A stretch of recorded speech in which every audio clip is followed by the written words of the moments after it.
Before we begin to read, I would like to introduce you to the book of Ecclesiastes. This book speaks for the person who has had success and still feels empty, for the one who has chased pleasure and cannot sleep late at night, for the one who has seen injustice and knows deep down that these distractions are meaningless. The book of Ecclesiastes. Ecclesiastes, chapter 1. The words of the teacher, son of David, king of Jerusalem. Meaningless, meaningless, says the teacher.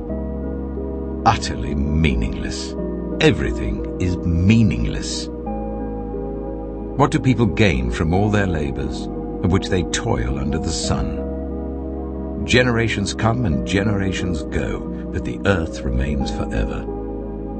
The sun rises and the sun sets, and hurries back to where it rises. The wind blows to the south and turns to the north. Round and round it goes, ever returning on its course. All streams flow into the sea, yet the sea is never full. To the place the streams come from, there they return again. All things are wearisome, more than one can say. The eye never has enough of seeing, nor the ear its fill of hearing. What has been will be again. What has been done will be done again. There is nothing new under the sun.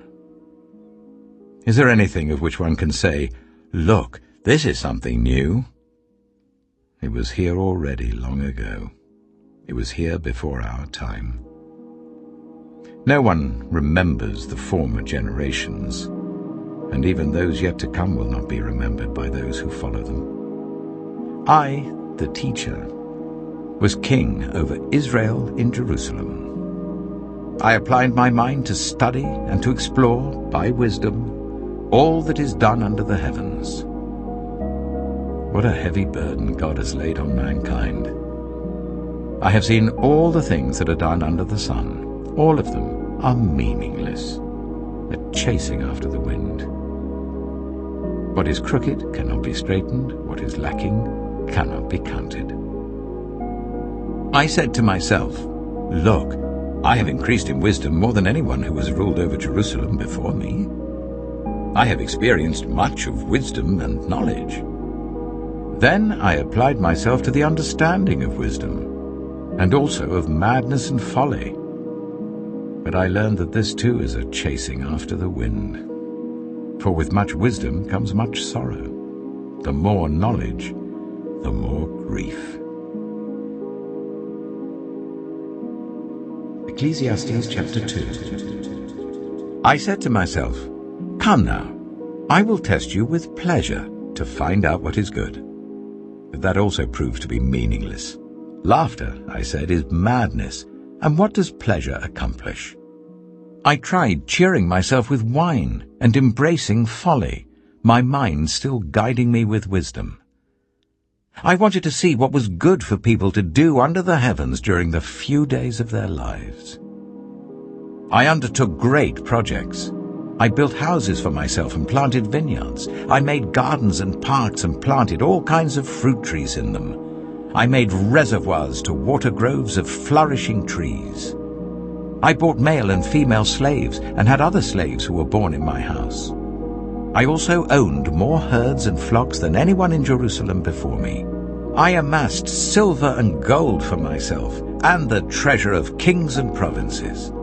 I acquired male and female singers, and a harem as well, the delights of a man's heart. I became greater by far than anyone in Jerusalem before me. In all this, my wisdom stayed with me. I denied myself nothing my eyes desired. I refused my heart no pleasure. My heart took delight in all my labor, and this was the reward for all my toil. Yet when I surveyed all that my hands had done and what I had toiled to achieve, everything was meaningless, a chasing after the wind. Nothing was gained under the sun. Then I turned my thoughts to consider wisdom, and also madness and folly. What more can the king's successor do than what has already been done? I saw that wisdom is better than folly, just as light is better than darkness. The wise have eyes in their heads, while the fool walks in the darkness. But I came to realize that the same fate overtakes them both. Then I said to myself, the fate of the fool will overtake me also. What then do I gain by being wise? I said to myself, this too is meaningless. For the wise, like the fool, will not be long remembered. The days have already come when both have been forgotten. Like the fool, the wise too must die. So I hated life, because the work that is done under the sun was grievous to me. All of it is meaningless, a chasing after the wind. I hated all the things I had toiled for under the sun, because I must leave them to the one who comes after me. And who knows whether that person will be wise or foolish? Yet they will have control over all the fruit of my toil, into which I have poured my effort and skill under the sun. This too is meaningless. So my heart began to despair over all my toilsome labor under the sun. For a person may labor with wisdom, knowledge, and skill, and then they must leave all they own to another who has not toiled for it. This too is meaningless and a great misfortune. What do people get for all the toil and anxious striving with which they labor under the sun? All their days their work is grief and pain. Even at night their minds do not rest. This too is meaningless. A person can do nothing better than to eat and drink and find satisfaction in their own toil. This too, I see, is from the hand of God, for without him who can eat or find enjoyment? To the person who pleases him, God gives wisdom, knowledge, and happiness, but to the sinner, he gives the task of gathering and storing up wealth to hand it over to the one who pleases God. This too is meaningless, a chasing after the wind. Ecclesiastes chapter 3. There is a time for everything, and a season for every activity under the heavens. A time to be born and a time to die. A time to plant and a time to uproot. A time to kill and a time to heal. A time to tear down and a time to build. A time to weep and a time to laugh. A time to mourn and a time to dance. A time to scatter stones and a time to gather them. A time to embrace and a time to refrain from embracing. A time to search and a time to give up. A time to keep and a time to throw away. A time to tear and a time to mend. A time to be silent and a time to speak. A time to love and a time to hate. A time for war and a time for peace. What do workers gain from their toil? I have seen the burden God has laid on the human race. He has made everything beautiful in its time. He has also set eternity in the human heart, yet no one can fathom what God has done from beginning to end. I know that there is nothing better for people than to be happy and to do good while they live, that each of them may eat and drink and find satisfaction in all their toil. This is the gift of God. I know that everything God does will endure forever. Nothing can be added to it and nothing taken from it. God does it so that people will fear him. Whatever is has already been, and whatever will be has been before, and God will call the past to account. And I saw something else under the sun. In the place of judgment, wickedness was there. In the place of justice, wickedness was there. I said to myself, God will bring into judgment both the righteous and the wicked, for there will be a time for every activity, a time to judge every deed. I also said to myself, as for humans, God tests them so that they may see that they are like the animals. Surely the fate of human beings is like that of the animals. The same fate awaits them both. As one dies, so dies the other. All have the same breath. Humans have no advantage over animals. Everything is meaningless. All go to the same place. All come from dust, and to dust all return. Who knows if the human spirit rises upward, and if the spirit of the animal goes down into the earth? So I saw that there is nothing better for a person than to enjoy their work, because that is their lot. For who can bring them to see what will happen after them? Ecclesiastes chapter 4. Again I looked, and saw all the oppression that was taking place under the sun. I saw the tears of the oppressed, and they have no comforter. Power was on the side of their oppressors, and they have no comforter. And I declared that the dead, who had already died, are happier than the living who are still alive.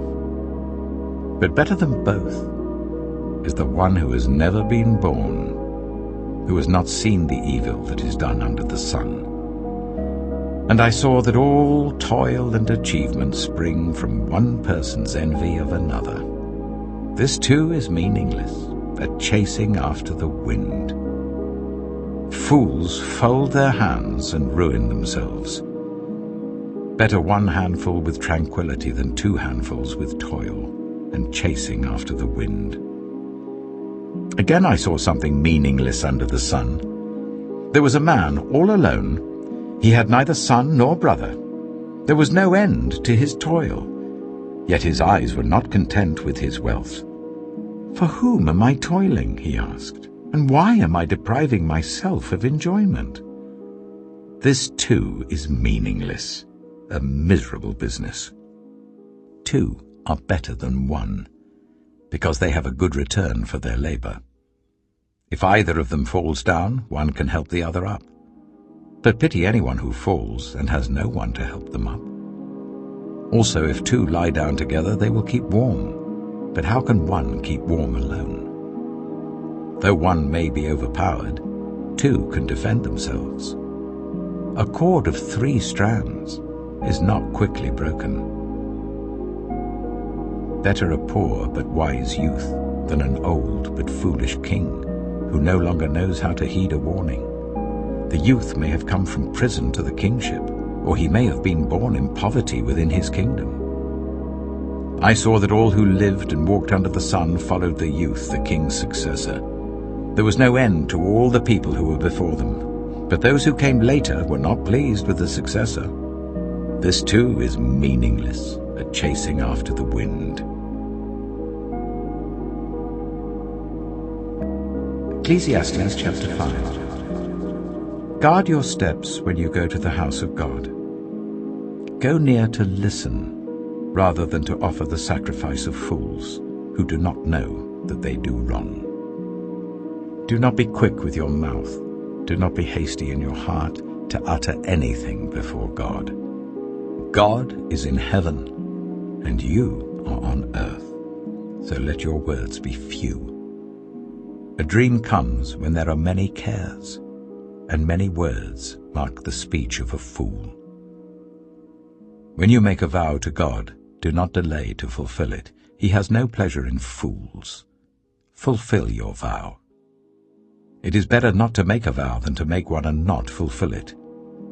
Do not let your mouth lead you into sin, and do not protest to the temple messenger, "My vow was a mistake." Why should God be angry at what you say and destroy the work of your hands? Much dreaming and many words are meaningless. Therefore, fear God. If you see the poor oppressed in a district, and justice and rights denied, do not be surprised at such things. For one official is eyed by a higher one, and over them both are others higher still. The increase from the land is taken by all. The king himself profits from the fields. Whoever loves money never has enough. Whoever loves wealth is never satisfied with their income. This too is meaningless. As goods increase, so do those who consume them. And what benefit are they to the owners, except to feast their eyes on them? The sleep of a laborer is sweet, whether they eat little or much. But as for the rich, their abundance permits them no sleep. I have seen a grievous evil under the sun.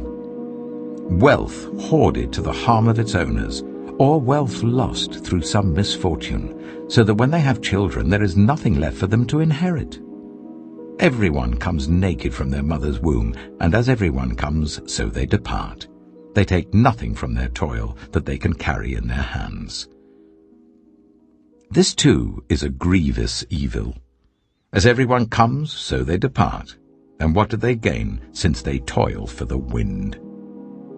All their days they eat in darkness with great frustration, affliction, and anger.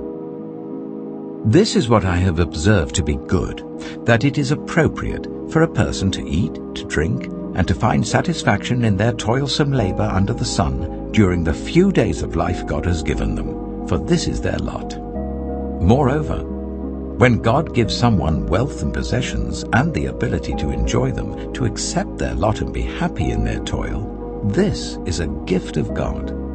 They seldom reflect on the days of their life because God keeps them occupied with gladness of heart.